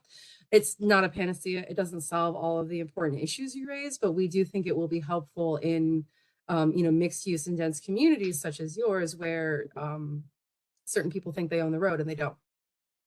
That's awesome. Looking forward to seeing that roll out and happen more frequently. Okay, Heather, then it's going to be Richard and Pat. Hi, thank you all so much for your great answers tonight to all of our questions. I love this committee. They are just, they get into it. They roll up their sleeves, they get dirty, and they know their stuff. So I'm really grateful for them and thankful for your answers to our committee tonight. One thing, I'm curious about a couple of things, and they're kind of all over the map. And if you know me, that's kind of me. So the first thing is, to JP's point, he was under the assumption, I think a lot of us were under the assumption that ridership is measured by swipes. Now, we all know that, I take the bus in Manhattan. I happen to be a huge fan of like 14th Street, that bus that just flies. I love that. But I do know a lot of people do hop on. And so if you were using MetroCard as a way to measure, you'd be missing a lot of people. So I think it would be informative to sort of understand, since ridership is such an important metric in this plan, to sort of understand how you do measure and determine ridership, specifically for stations, for bus stops when you're planning to keep or planning to get rid of a station. That would be helpful. My other question is, I have two questions. One would be a nice to have, so you can just file this one away as an idea. We have a few places, and maybe we can provide this information for you, where it is very difficult for seniors to get off the bus. And I'm wondering if there are places where, like on 14th Street and 8th Avenue, where there's that beautiful bus, I don't know if you call it a bus pad, but it's this big ass like stage. You also have one on right near Union Square in 14th too, where you just step right out. Yeah, bus boarding. Well, yeah, we have a few The floating places where I boarding think. island. Yes, because I myself have personally had to help some older people off of the Q60 specifically on 71st because they're trying to get out the back door, and it is like, it's a dream for a 2-year-old, but it's a nightmare for a 70-year-old. The 2-year-old wants to jump, the 70-year-old doesn't even want to take a step. So I think there are some places, maybe, is that something that we can use that tool for, to enter those ideas? Yeah, Should I definitely see you use nodding. that tool. Yeah, I will say, because you brought up 14th Street, and so you're familiar with it, where there's a bus boarding island, but next to a bus lane, right? So I think you probably, anyone who rides transit in other cities, some people do it differently. I think you'll notice what's different about New York City is we tend to pull to the curb unless there's a bus lane there, a dedicated bus lane. Yeah, So but the if problem you is request a boarding island, request a lane too, because that's probably the package deal there. I don't want to speak for DOT, and no. I know we have Leora tonight, but Transit Development is another team that works on that. Mhm. So I think it's a combo deal. We can't just throw those anywhere. Yeah. Yeah, our problem is that, to your point about people parking in bike lanes, it is like epic here. We have it all the time. And I don't take buses at normal times. I'm like on it at like 10, when my favorite elderly neighbors are on it. So so it is a problem because they're too far from the curb. They're still trying to get you dropped off in time. But 9 times out of 10, when you pull up to, 71st Continental and Queens Boulevard, you're going to be away from the curb. And then it makes it really challenging. But I do understand what you're saying about the partnership of the two things. So I did mention about ridership. The only other thing I'm concerned about is the problem we do see on the 23 and the 60 is the stacking up. It is just prevalent. I can see 4 Q23s of a morning backed up. And I don't know if that's part and parcel to the congestion on Austin Street. Could be, which may beg the question as to why they're on Austin Street to begin with.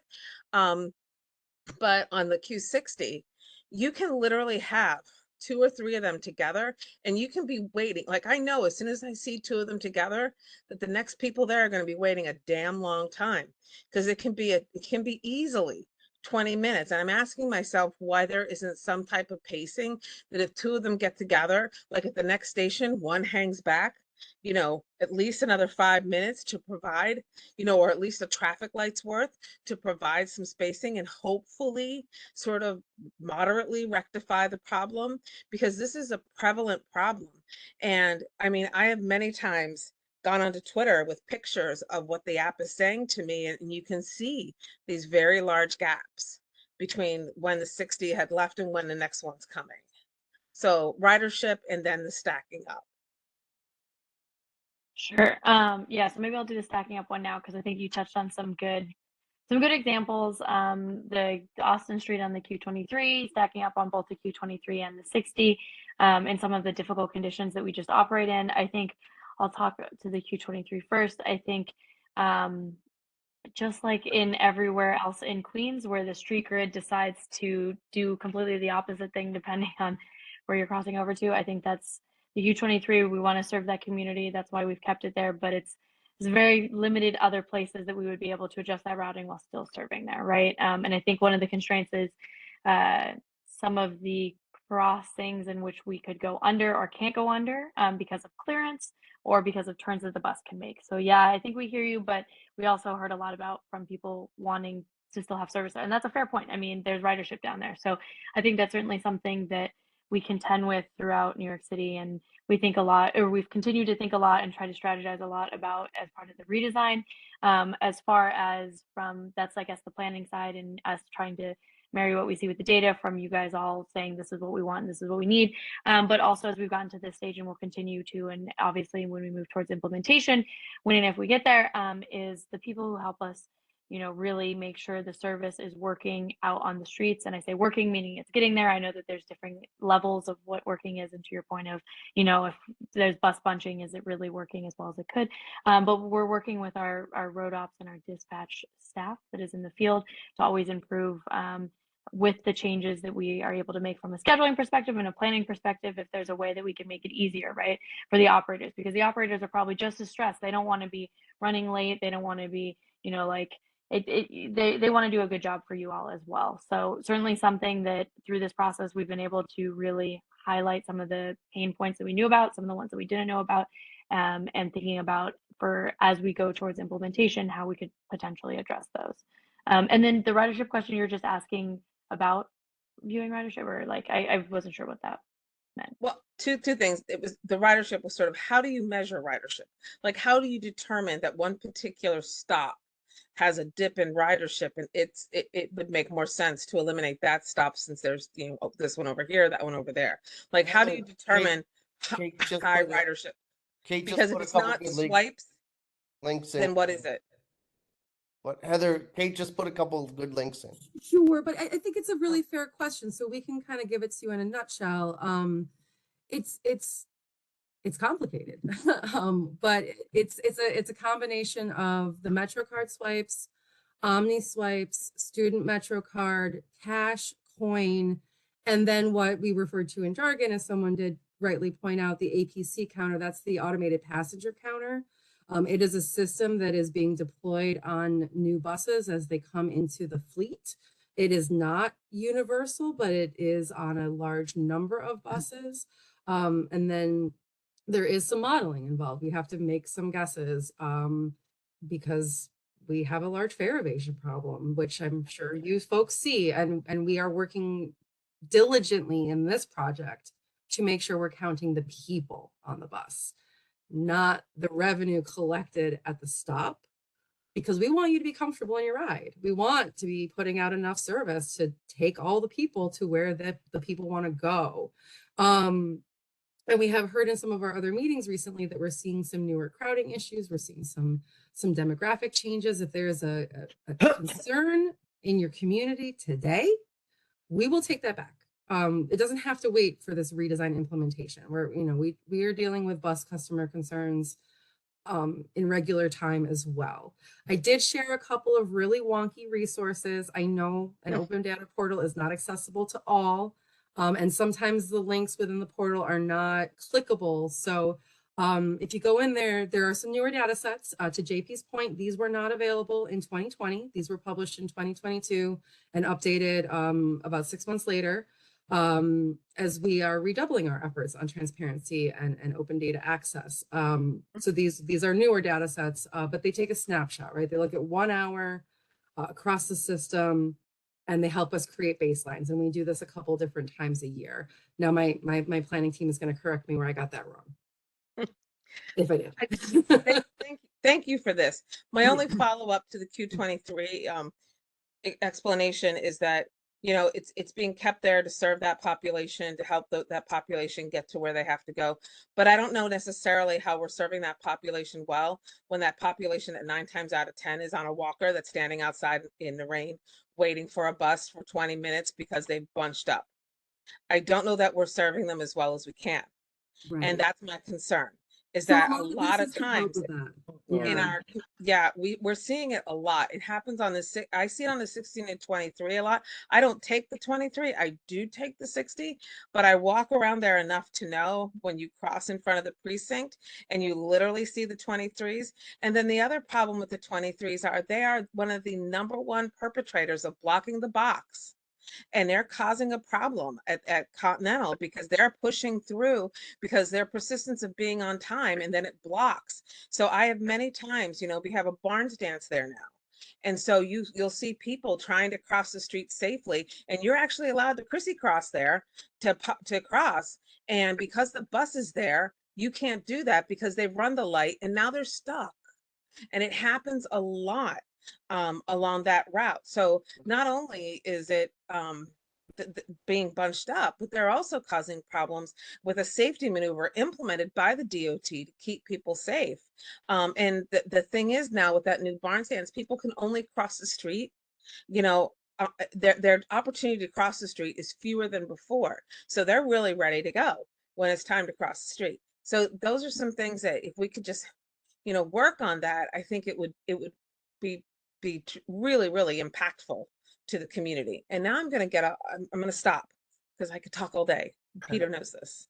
Probably wants to cut me off now. I think it's not going on deaf ears. I'll say that is we really struggled with this. We would love to, you know, improve service through Austin Street as well. And so like I think this is all very useful for any conversations that we're able to have with, you know, areas such as these, like business corridors, where it's a lot of us trying to fight for the same space. So it's really helpful to hear that this is a huge community concern, and we will use those in our conversations in coordination with DOT and, you know, and the corridor itself. So hopefully we can make some changes. Yeah, Tori, if I could actually just quickly jump in and say, first of all, thank you for all of your comments.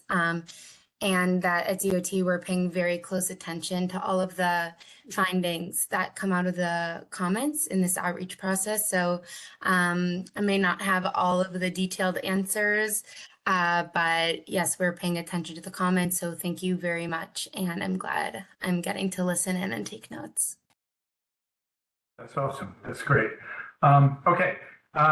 We have a number of questions still coming. Everyone good on time? I really appreciate everyone from MTA and DOT that you're here with us so long and willing to field these questions. I'm going to go first with folks that haven't asked any questions yet. So the order is going to be Pat, Herb, Richard, then Pedro. Pat, you're next.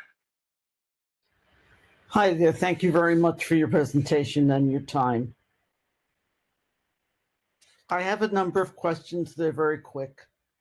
First one is, how many of you who are working on the redesign are actually going there with disabled people, people on walkers, with seniors, and actually going there to witness what people like myself, who is on a walker, who is on a rollator, who is a disabled senior, go through whenever we try to get on a bus?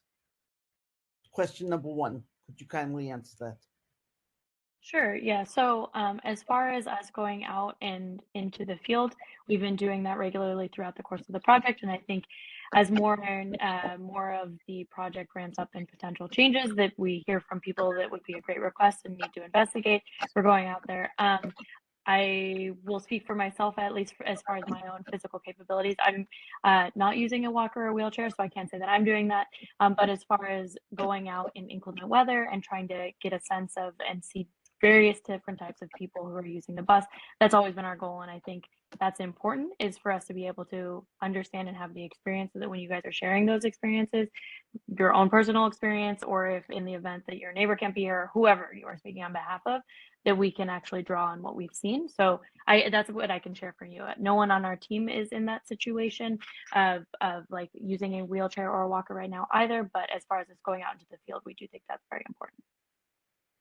Okay, so you go out there and accompany someone like myself to understand their direct experience right then and there of what they go through on each and every one of these bus lines that are being redesigned. Am I correct on that? I think just make sure I'm understanding you correctly. You're asking if we have a contact that we go out and we do rides with. Is that what I'm hearing? Yes. And so to that, no, I am saying that we do not have someone on our team like that at this point in time, and that's why we've been trying to go out into the field to see how all of our customers use it. But to your point, like, yes, I think that's something important to pay attention to as well. I'm also going to, just to follow up with Tori, we also have our Office of System-Wide Accessibility.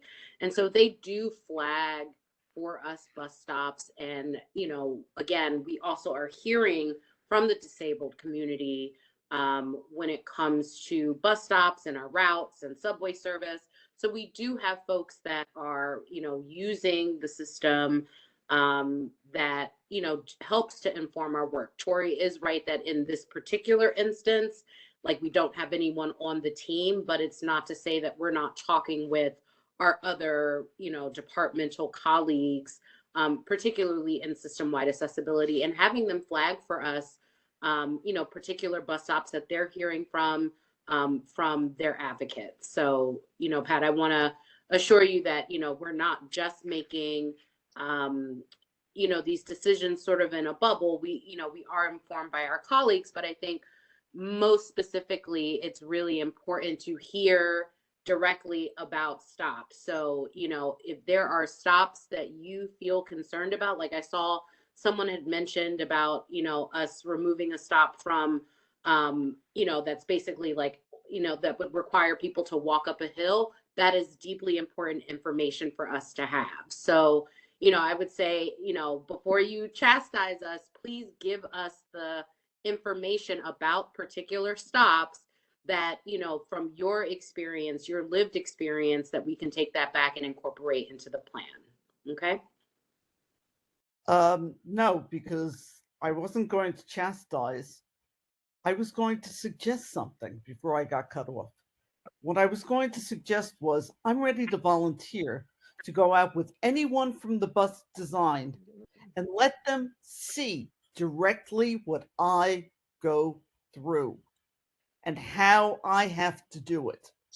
Now, I remember when we had our city council race for the district, and I took out one of the individuals who was running for city council.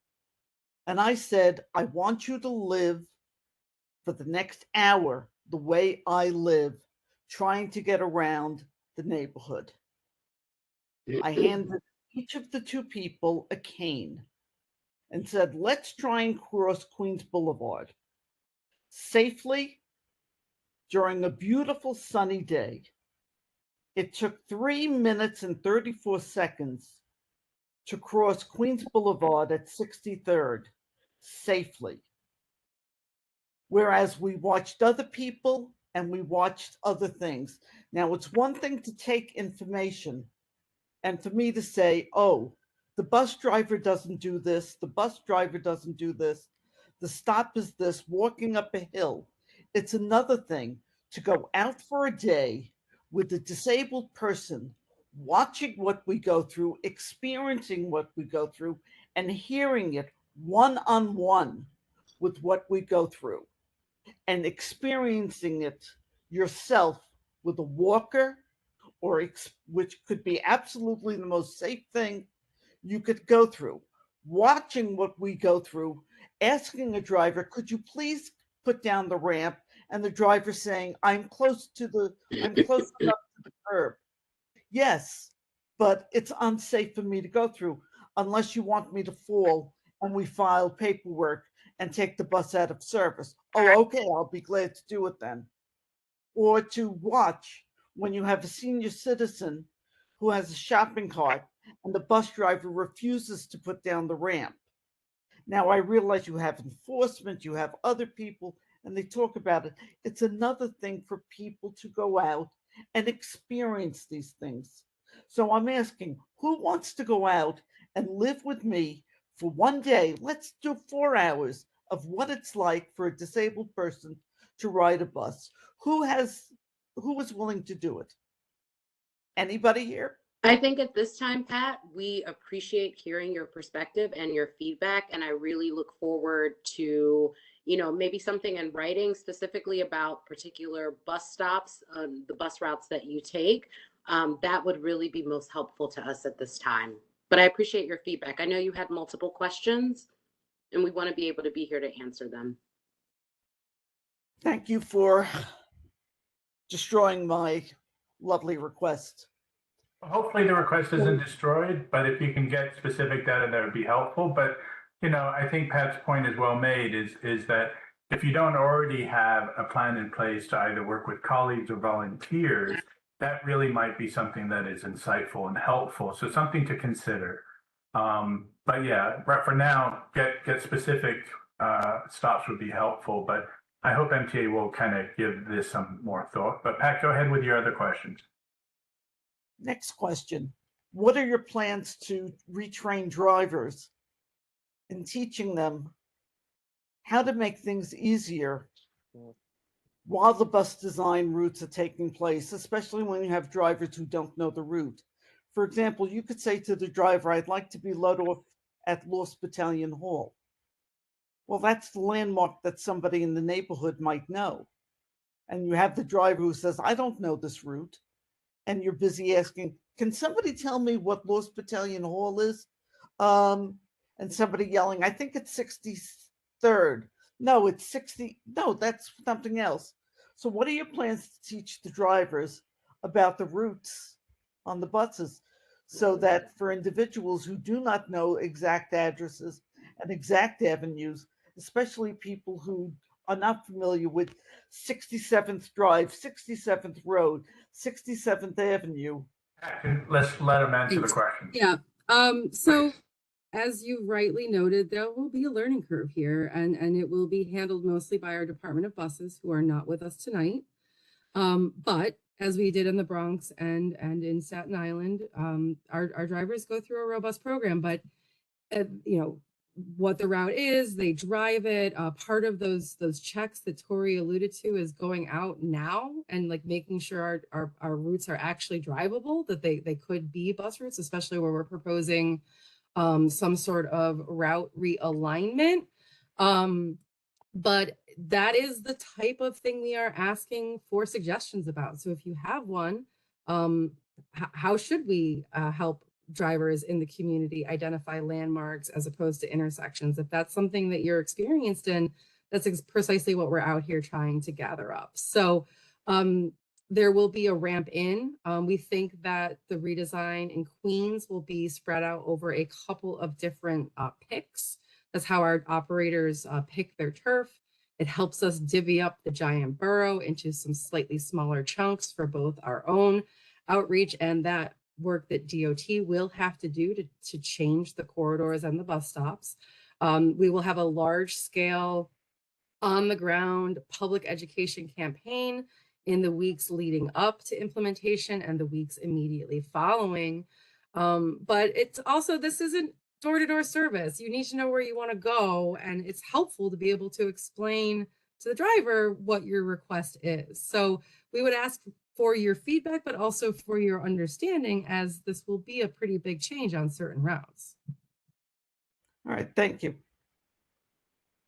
I'm finished. Just Pat? annoyed.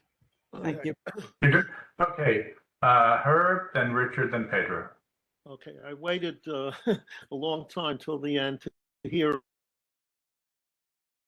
everything what people were saying. People at the Transit Authority. Now, I just want some clarification of you guys that are labeled as MTA, and I worked for the Transit for 32 years. So, are you guys from operations planning? Are you from bus operations? Where are you from? Yeah, so we're New York City Transit Operations Planning, and we sit in my bus service planning. Yeah. Yeah, I worked in I worked in operations planning since it started, and so I just want to know where you stand, because people are asking questions about bus operators. You don't take care of bus operators. That's taken care of by the operations department. So there's various people should know in the committee. There's various branches that take care of various functions, including the streets versus the buses. So you got the DOT versus the Transit Authority, with various responsibilities for each of them. So when buses get bunched up, it could be because of the traffic. So everything has to be coordinated, and it's very difficult to coordinate one agency with another. And we get to know the people in each agency, and that's how we used to get things done, because everyone has to do their own job. Schedules was in operations planning, but it's not in route planning, it's in schedule department. So there's different people that are involved with various things. What wasn't brought up, which is surprising, I wanted to ask about this. You asked about ridership, and we used to do ridership not by swipes or tokens at that time, or fares, unless you want to know at each stop in the subway system how many people went on. Now you can't gauge how many people got off because there is no exit data. The only way we used to do that is we had a traffic checking department, and the traffic checkers, the people would actually stand at the bus stop and count how many people are on the bus at that point when the bus leaves. And the next stop, way down, a few stops later, people would, and then you'd have the difference of people, how many people got on and how many people got off. And that's the determination of really how we did ridership. And we determined how the service, it's part of it, how the service would run. The other thing I was surprised about is the same team that did the very first bus redesign of Queens, the first version, did this version too, or it was different people?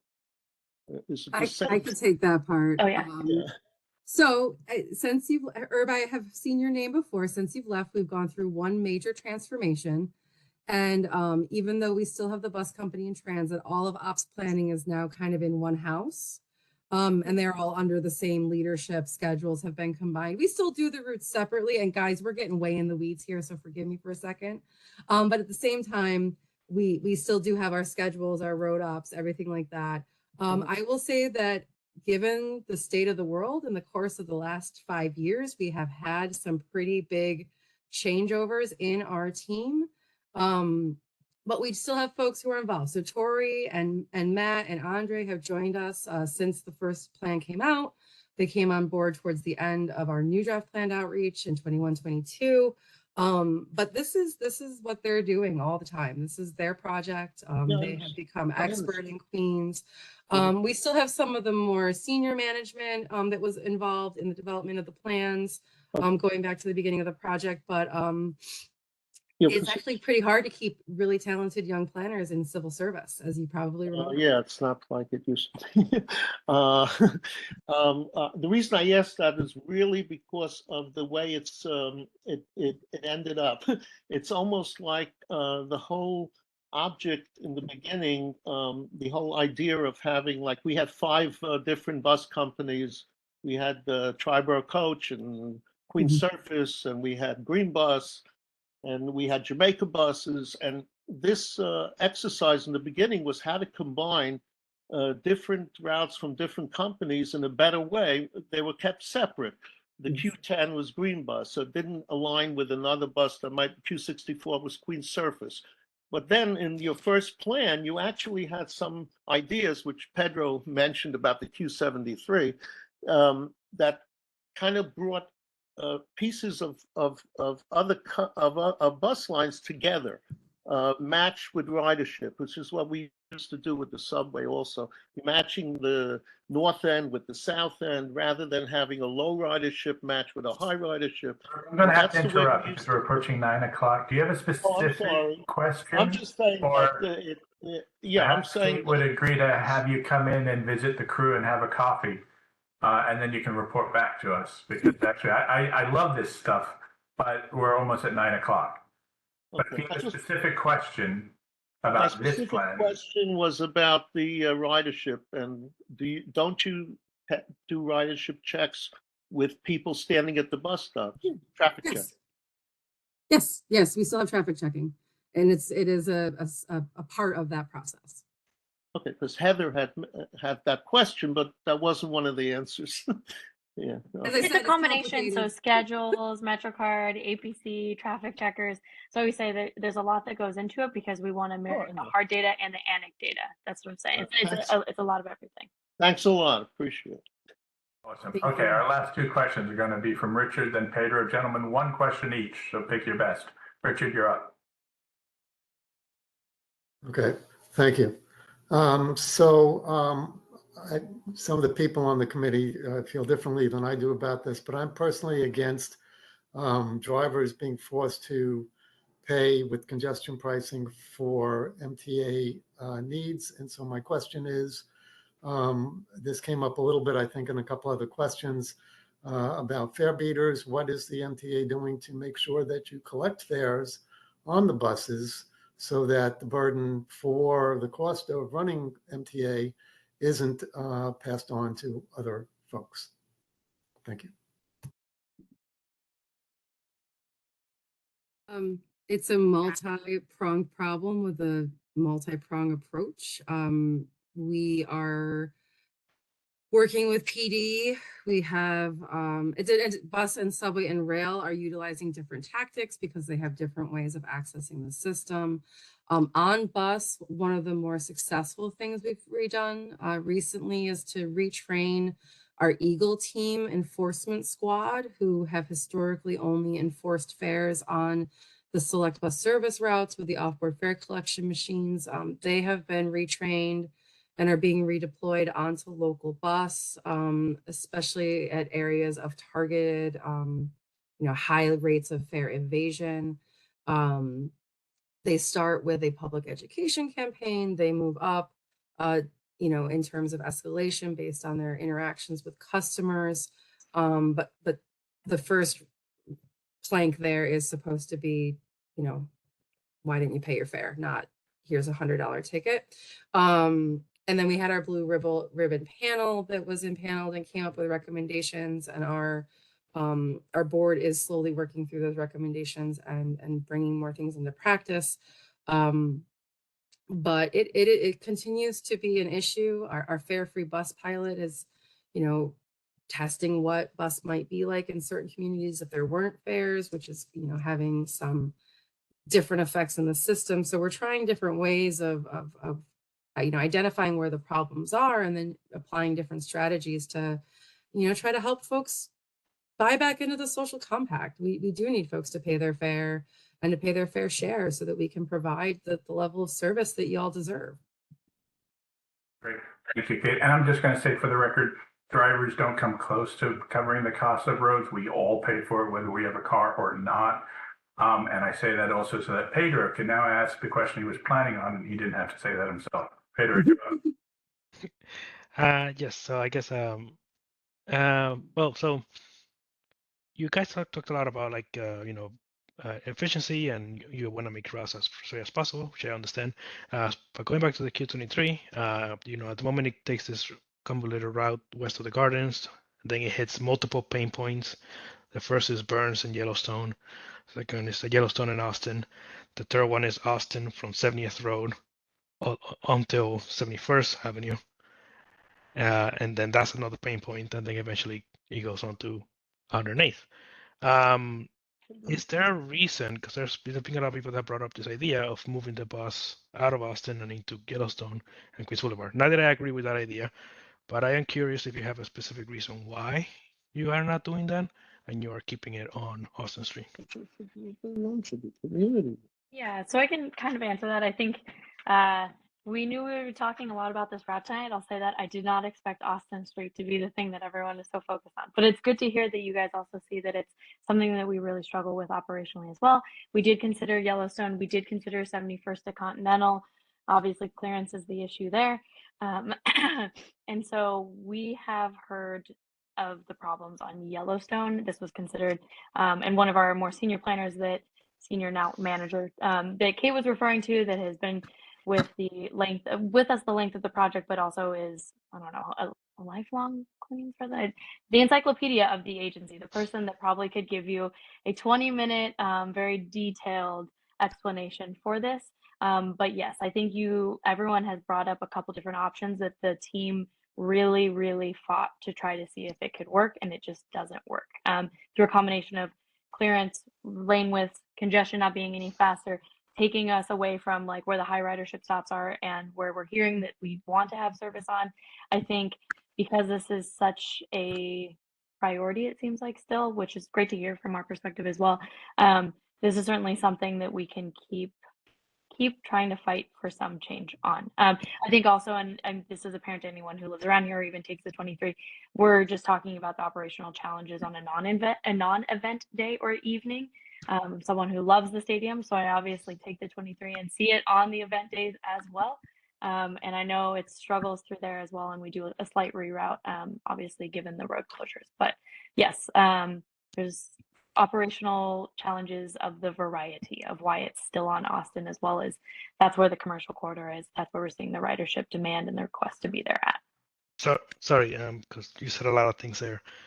So you're saying that it's a combination of one, you want to keep it on Austin because that's where the demand is, and two, you looked at Yellowstone to Queens Boulevard, and because of a combination of demand, you want to keep it on Austin. That's correct? Yes, and we heard that like the congestion, it would actually be slower. That we did. I can't remember. I don't want to. We looked at it and we think that it would take the same amount of time, if not more, to do the Yellowstone, as well as we're unsure about the turn. And Andre, if you recall, if not, no worries. But I think we also had concerns about the turn at Jewel, right? Yes, yeah, but we have to take a closer look at it.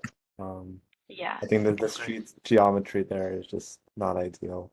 But we'll take a look again. There's the DOT project on Queens Boulevard that will also work in tandem with, and maybe something could be done, but of course we're also sensitive to the demand on Austin Street. Some of the businesses along the street want us there, of course. So that also complicates how we approach it.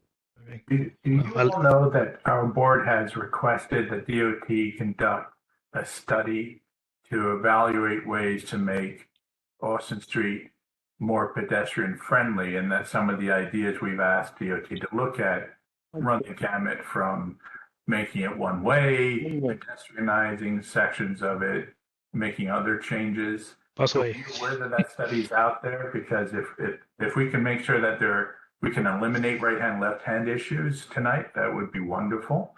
Leora, perhaps you can help run that with your colleagues and make sure you're all talking, because that's something that's.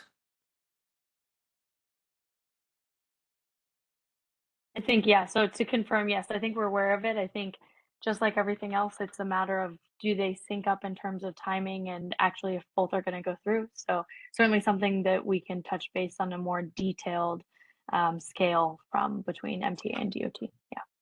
Okay, brilliant. So we've passed 9 o'clock. I'm going to stop us there. Thank you so much, Lucille, Tori, Audrey, Kate, Leora, Matt. You all done a really nice job of answering our questions. I'm making a copy of everything that's in the chat. I'm also going to invite the board, our committee members. If you all can get any comments and thoughts about this to me, say by Monday, then we can get it all together, and Lucille will send you and your team our comments as well as a copy of the chat. If there's things that we can do to help, obviously identifying specific stops that need changes, but also if there's ways that our folks can help volunteer to show how things really happen. Like if you're going to be checking out stops for some of that ANIC data, we got folks that will be happy to meet you there and talk about it. So let us know if that's ever an option.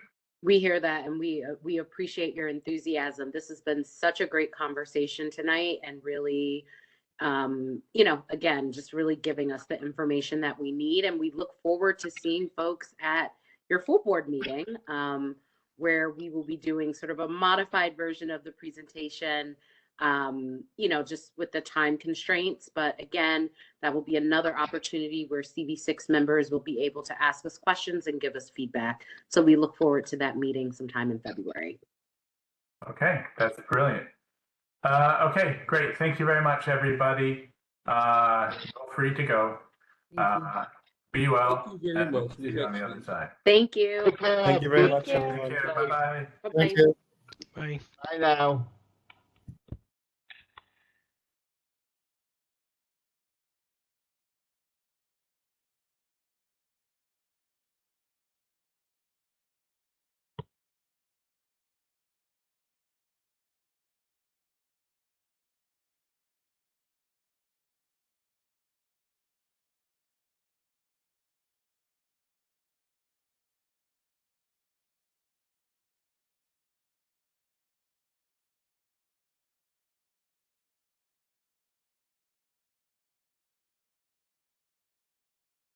Hey, Howard.